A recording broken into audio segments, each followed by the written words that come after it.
Guys, welcome back to my new blog. তোমরা কেমন আছো? আশা করছি তোমরা সবাই খুব ভালো আছো, আমিও খুব ভালো আছি। তো দেখো, সেজেগুজে রেডি হয়ে নিয়েছি, কারণ আজকে আমাদের পরিশোনার রাইস সেরিমনির পার্টি। তো সেই উপলক্ষে সেজেগুজে রেডি হয়ে নিয়েছি, আর পরিশোনাকে তোমাদেরকে পরে দেখাচ্ছি। আর তোমরা অনেকেই চেনো পরিশোনাকে। তো চলো যাই এবার। গাইজ, আমরা রেডি হয়ে নিয়েছি। এই যে আমি, আর আমার এটা পরিশোনা, আমার সব থেকে ফেভারিট। এই যে, তো চলো আস্তে আস্তে আমরা এবার যাই। কোথায় যাব গেলে তোমরা দেখতে পাবে। তো দেখো গাইস, আমরা রেডি হয়ে এখন বেরিয়ে পড়েছি পরিশোনাকে নিয়ে আমাদের গন্তব্যে। এই দেখো আমাদের গাড়ি, আমরা এবার গাড়িতে উঠবো আস্তে আস্তে। গাইস, আমরা গাড়ি করে যাচ্ছি। এই যে আমি, আমার মা, আমার বোন, আর সামনে পরিশোনা বসেছে জেঠুর কোলে। যাবেন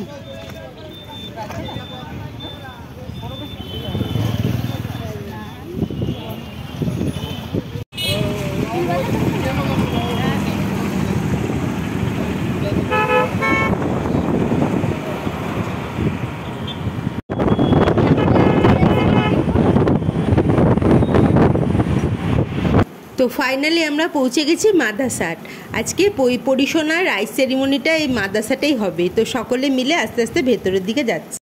তো এই দেখো, আমাদের গেটটা এরকমভাবে সাজানো হয়েছে, আমাদের পর্ণিকা পরীর শুভ অন্নপ্রাশন। তো চলো আস্তে আস্তে আমরা এবার ভেতরে যাই। এরপরে দেখো, আস্তে আস্তে আমরা রুমের ভেতরে চলে যাচ্ছিলাম। এই বসুধাটা এটা আমরা নিয়েছিলাম রাইস সেরিমনির জন্য।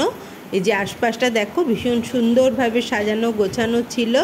রাইস সেরিমনির জন্য ভীষণ সুন্দর লাগছিল আশপাশটা দেখতে। তো চলো তোমাদেরকে এবার দেখিয়ে দিই। এই যে এরকমভাবে বেলুন দিয়ে ভীষণ সুন্দরভাবে সাজানো হয়েছিল। এই যে আমাদের পরিশোনা বসে পড়েছে, পাশে আছে ঋষভ, বুনু আর দাদা। ফটোশ্যুট করতে হবে তো, রাইস সেরিমনি বলে কথা। তো দেখো, দেখিয়ে দিচ্ছিলাম পেছনের দিকটাতে যেটা লেখা ছিল রাইস সেরিমনি। তো দেখো, এই যে ঋষভ তারপরে একটা কেক নিয়ে বসে পড়েছে, ওর খুব খিদে পেয়ে গেছিলো। চলো এবার দেখিয়ে দিই কী কী ছিল। স্টার্টারে ছিল চিলি বেবিকর্ন, এই সসের সাথে দুর্দান্ত লাগে খেতে। আর এখানটায় ছিল ফিশ ফ্রাই, এটাও সসের সাথে। আর বাকি সব খাবারগুলো ঢাকা ছিল, মানে স্টার্টারটা সবাই নিচ্ছিল, সেই কারণে আশপাশটাও তোমাদেরকে আরেকবার আমি দেখিয়ে দিচ্ছি। এই যে বুফে সিস্টেম করা হয়েছিল, যে যেরকম নিতে পছন্দ করবে। তো তারপরে আমি আমার স্টার্টারটা নিয়ে নিচ্ছিলাম, দারুণ টেস্টি ছিল খেতে কিন্তু। তারপরে নিয়ে নিয়েছিলাম চা, এখানকার চাটা দুর্দান্ত টেস্টি হয় খেতে। দেন আমাদের সব রিলেটিভসরা চলে এসেছিলো, তাদেরকে নিয়ে ফটোশ্যুট হচ্ছিলো। এই যে পরি ওর মায়ের কোলে, ঋষভ ছিল, আমাদের একটা পিসিমণি ছিল। তারপরে এই দেখো, আমি আমার সাজগোজটা দেখিয়ে দিলাম। আমিও পরীকে কোলে নিয়ে বসে পড়েছিলাম ফটোশ্যুট করব বলে। ও আমার দিকে তাকিয়ে আছে, এদিক ওদিক তাকাবে না। তো দেখো, এই যে আমি, পরিশোনা আর আমার বোন, আমরা তিনজন মিলে ফটোশ্যুট করছিলাম। তারপরে দেখো ঋষভ এই যে এই সাইডটায় বসে আছে, ও ফটো তুলবে না, যেরকম দুষ্টুমি করা ওর কাজ।